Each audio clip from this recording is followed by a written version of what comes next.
Dear students, آج ہم جس ٹاپک پہ بات کریں گے وہ تعلیمی اداروں میں ڈسپلن کی کمی یا نظم و ضبط کا فقدان ہے۔ نظم و ضبط یا ڈسپلن زندگی کے کسی بھی سیکٹر کے اندر، کسی بھی شعبے کے اندر یہ موسٹ امپورٹنٹ ہے، اور ڈسپلن سے مراد یہ ہوتا ہے کہ جو رول ریگولیشن ہے کسی بھی جگہ کے، کسی ادارے کے، ان کو تمام لوگوں کو فالو کرنا، ان پہ پابندی کرنا ضروری ہوتا ہے۔ اور اگر ہم پاکستان کے ایجوکیشن سینیریو میں بات کرتے ہیں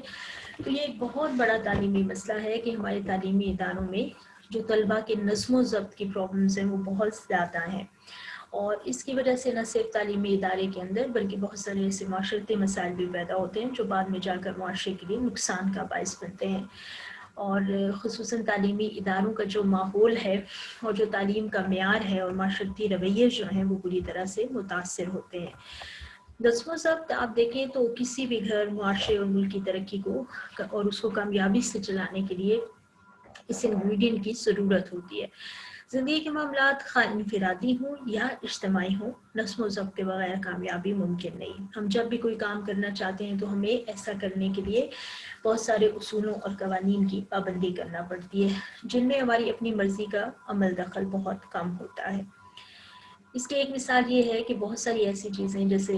ایجوکیشنل انسٹیٹیوشنز کے اندر یا کالجز کے اندر کالج کے کھلنے اور بند ہونے کے جو اوقات کار مقرر ہیں، اسی طرح بہت ساری نصابی اور ہم نصابی سرگرمیاں جو ہیں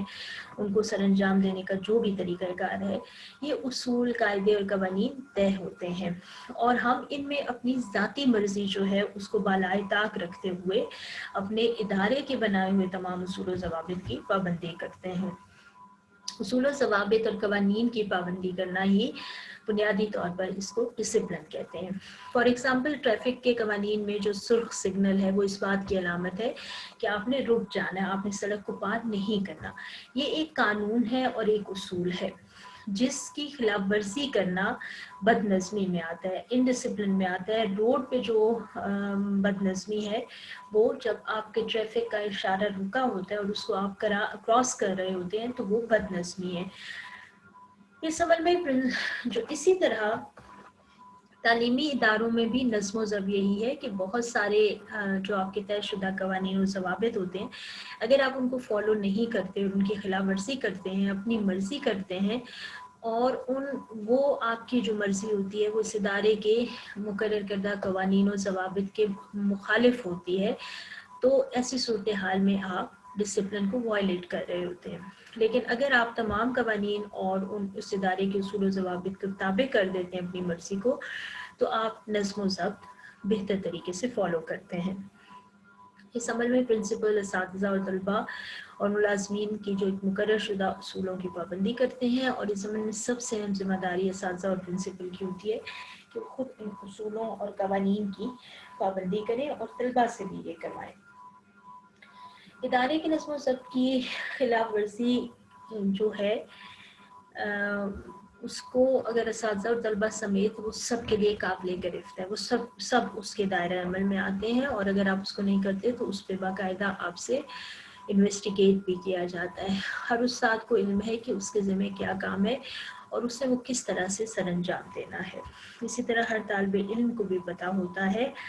کہ اس نے کب، کہاں اور کس کی نگرانی میں کون سی سرگرمی میں حصہ لینا ہے اور کن کن قوانین کی پابندی کرنی ہے۔ ان کا مقصد اصل میں طلباء کو بری عادتوں اور برے اعمال سے روکنا ہے، تاکہ ان کی سیرت اور کردار کی بہتری اور تعمیر و ترقی ممکن ہو سکے۔ مختصراً، جب ہم نظم و ضبط افراد کے اپنے رویے، عادات، اعمال اور کام کرنے کے انداز پر کنٹرول کا ایک ایسا عمل ہے جس میں فرد اپنے معاشرے یا ادارے کی طرف سے طے کردہ اصول و ضوابط اور قوانین کے مطابق اپنی تعلیمی سرگرمیاں اور اعمال سر انجام دیتا ہے۔ ہم اپنے ارد گرد جو نظم و ضبط کے فقدان کا جب مشاہدہ کرتے ہیں تو ایسی بہت سی سرگرمیوں میں لوگ مصروف ہوتے ہیں جو ایک طرف تعلیمی اداروں کی نظم و ضبط کے خلاف ہیں، اور دوسری طرف معاشرتی اقدار اور سماجی اصولوں سے بھی وہ دور دور تک کوئی مطابقت نہیں رکھتی۔ مثلاً طلباء کی ایک بڑی تعداد کلاسز سے بغیر وجہ کے غیر حاضر رہتی ہے، کلاسز کا بائیکاٹ کرتی ہے، طلباء احتجاجی جلوسوں اور غیر قانونی جو اجلاس ہوتے ہیں ان میں شرکت کرتے ہیں، बहुत दफ़ा स्टूडेंट्स इम्तहानी मराकज़ में हंगामा करते हैं, बाइकआउट करते हैं पेपर्स का, सियासी जमातों के साथ ग्रुप बंदी करते हैं और असातिज़ा और प्रिंसिपल भी सम टाइम स्टूडेंट के साथ मतलब गैर शाइस्ता रवैया होता है। अब अगर हम जनरली तालीमी इदारों के नज़्म ज़ब्त में कमी के असबाब देखें तो इसमें जो बहुत बड़ी वजूहात हैं उनमें से एक ये है कि वालिदैन की जो अदम तवज्जोही होती है कि पेरेंट की जो अटेंशन का लेवल होता है वो अपने चिल्ड्रन पे इतना ज़्यादा नहीं होता,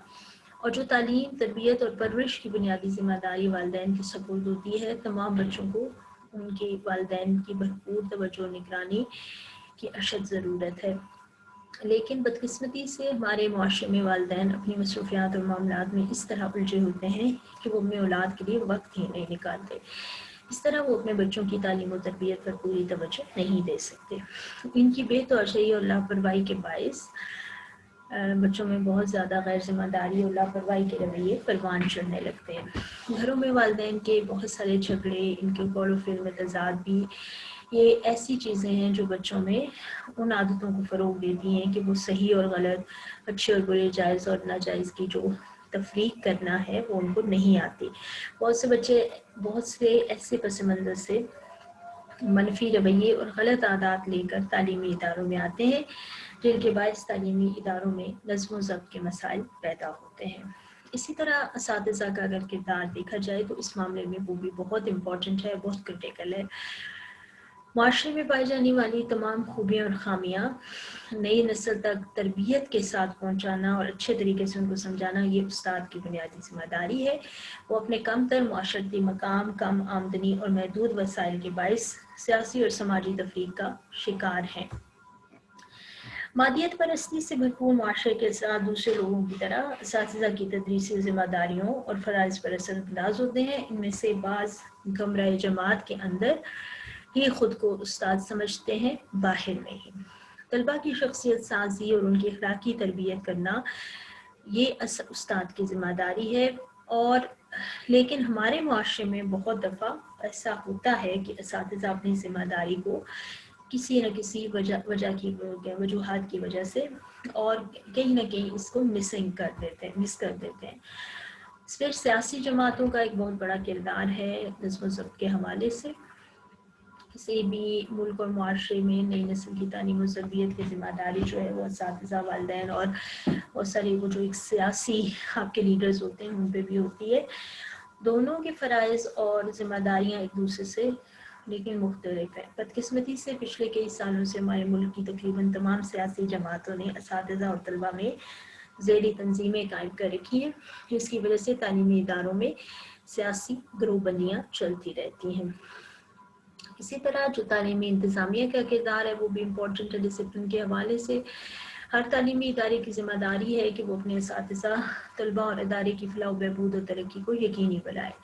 लेकिन तमाम इदारों में तालीमी, तदरीसी और दीगर सहूलियात जो हैं वो यकसा और मुनासिब तौर पर फराहम नहीं की जाती, जिनसे इन इदारों के तलबा में एहसास महरूमी पैदा होता है।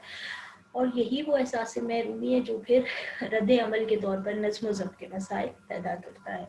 तलबा की ऐसी बहुत सारी ज़रूरियात होती हैं, ऐसी सहूलतें जो उनको उनके इख्तियार मतलब पहुँचानी चाहिए, लेकिन वो गैर ज़िम्मेदारी और अदम तवज्जोही के बायस वहाँ तक नहीं पहुँच सकती।